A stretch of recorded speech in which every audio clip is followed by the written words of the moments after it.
Hello there, I'm Justy. Welcome to this series of videos discussing the concepts of skepticism and Igtheism.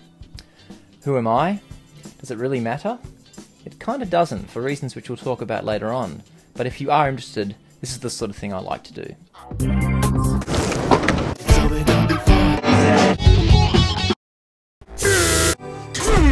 Fuck! Now that that's out of the way, let's talk about skepticism and Igtheism. We'll start with Igtheism because it's a term you probably haven't heard of. An Igtheist is somebody who believes that before we can have a meaningful debate about the existence of God, we need to first define what is meant by the term God. So in the spirit of Igtheism, let's discuss what possible meanings the term God could have. A religious, which we've talked about already, a historical context, a psychological context, a sociological context, philosophical context, and finally a universal context. So the historical context is pretty easy. God is defined as everything that we didn't know that we now know. So things that were unexplainable in the past, which have become explainable. So another category would be psychological.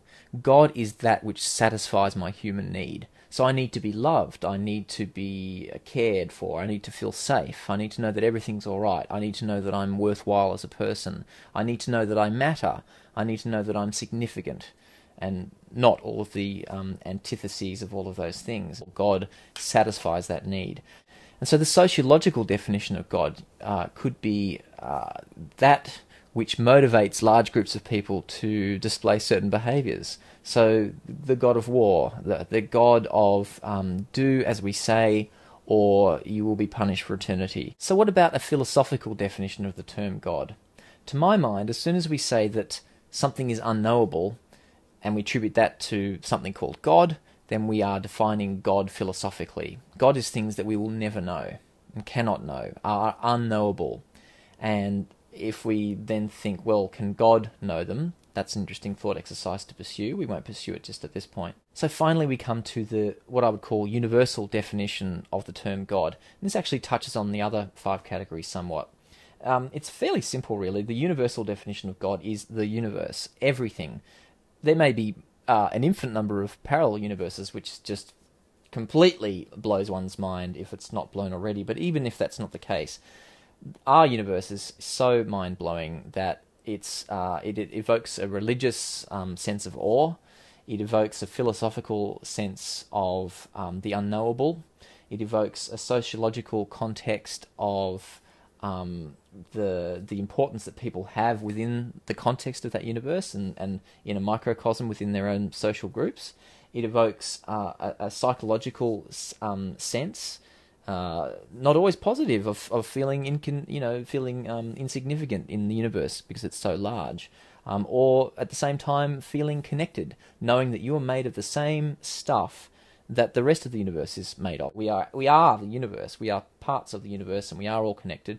Not in a wishy-washy, water has memory, everything's connected to everything else, kind of planets affect our lives kind of way. But I mean in a quantum entanglement, in a gravitational, every particle attracted to every other particle in the universe kind of context. So that's what I mean by a universal definition of the term God. Not theistic and not even deistic, but the universe itself. Or if you will, existence itself. And that might be an interesting thing to talk about later when it comes to evolution. In other words, existence has the ultimate fitness to exist. So existence exists because if it didn't exist, it wouldn't exist. And that might seem really trite, but it actually makes a lot of sense if you think about it. Alright then, well we're done with Igtheism for the time being. Let's talk now about skepticism. What is skepticism? Before I give you a definition, I really just want to say, I love skepticism. Why do I say that? Because in many people's minds, the term skepticism is equivalent to the term cynicism. And that is an impression that I want to personally change. If you want a 2-word definition of skepticism, I'd say it's claims assessment. In other words, it is a process by which we assess the validity of claims. We attempt to ensure that we are not fooling ourselves, to ensure that the conclusions we draw, which are claims essentially, are true. If somebody claims something, it has to be assessed. It can't just be taken on face value. If somebody says, I like the band Pearl Jam, well, that's a claim that doesn't need to be assessed. It's self-evident for them. It cannot be debated. Somebody's impression of the taste of ice cream it's not open for debate. It's a personal choice. So we're not interested in that category of claims. We're interested in categories of claims such as water has a memory and can remember the impression of molecules that touch it. That's a claim that can be assessed and has been assessed, and we'll talk more about homeopathy in another video. Essentially, every claim that one makes has a certain level of extraordinariness. Yes, that is a word. It's a very cumbersome one. But anyway, there is that continuum between mundane claims and extraordinary claims. And it should be pretty obvious that if somebody makes an extraordinary claim, it requires extraordinary evidence. And similarly, mundane claims don't require the same level of evidence. So if I claim to you that I am holding up this reel of tape, you could be skeptical about that. It's not a very extravagant claim. There's no real need for skepticism. In fact, this is interesting. If you were skeptical of this, you would be paranoid. Yes, I could CGI this in, and I'm not actually holding it up now, but really? Would I really do that? Would I really go to the time of spending hours in Photoshop, After Effects, whatever it is? Look at all the work I'm making for myself. Skepticism has, as one of its philosophical tenets, the idea of nullius in verba. Take no one's word for it. And this is great. This is an anti-scam artist measure, essentially. Don't be fooled by charismatic people just because they tell you something is so. But more interestingly, it does present a philosophical problem that we need to solve in order to proceed. And that problem is, if we cannot take anyone's word for something, how can we possibly know anything? So let's go ahead and solve it. René Descartes did the heavy lifting for us back in the day. One really mundane claim we can make, and that Mr. Descartes made, was, I think, therefore I am, or I doubt, therefore I am. For Descartes, that was a claim that required no further explanation. The claim itself was the evidence. So we need to keep in mind how extraordinary the claim is. So how do we exit this philosophical milieu? On the one hand, we can't take anyone's word for anything, we can't take one person's word for anything, and because of the logical fallacy of argumentum ad populi, we can't take a large number of people's word for things. So what are we to do, darlings? Well, it's pretty simple. The one-word answer is science. And can I just say, by the way, I love science. And I'm only saying that because science has an undeservedly bad reputation at the moment, and I'd like to see that change. So science helps us here in two ways. Firstly, via the scientific method, which is, of course, the assessment of claims, via the design of experiments which test hypotheses and return results which either confirm or refute the hypothesis. But it also helps us via the peer review process, which is, loosely speaking, keeping the bastards honest. So we're not now just talking about one person or a small number or a large number of people backing up a particular claim.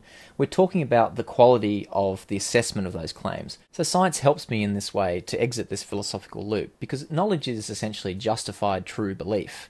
Now, the belief part of it is, we don't need to talk about that. If I believe something, I just believe it. But the justified and true part, well, they're interesting. The justified means it's been backed up by other evidence. It's been backed up by other areas of science. We can make a claim about water on the moon because of what's been discovered in chemistry or in geology or material science or in spectroscopy and so forth. And the true part really is essentially the result of the experiment. You know, does this claim is this claim borne out by the evidence? Pseudoscientific modalities, on the other hand, essentially cherry pick what they want to believe and you know construct the evidence to support it. And really, that's sad. It's a little bit like having an imaginary friend, you know. So that's what absolutely rocks about science, is it moves closer to the truth incrementally, and it doesn't fool itself, essentially. So we can exit this philosophical loop. Well, I hope you've enjoyed this short introduction to Igtheism and Skepticism. Next week, we'll be talking about homeopathy. And that is the universe itself, everything. It and all the other universes that may exist. Come here and I will kill you. There we go. So here's a definition of God. I'm God. To that mosquito, I can trust my doctor to give my child a vaccine because I trust that he trusts the people that he learned from. Oh, but hang on. What about the people they... Oh, no. Oh, it all comes crashing down. So we've still got a bit of a problem here.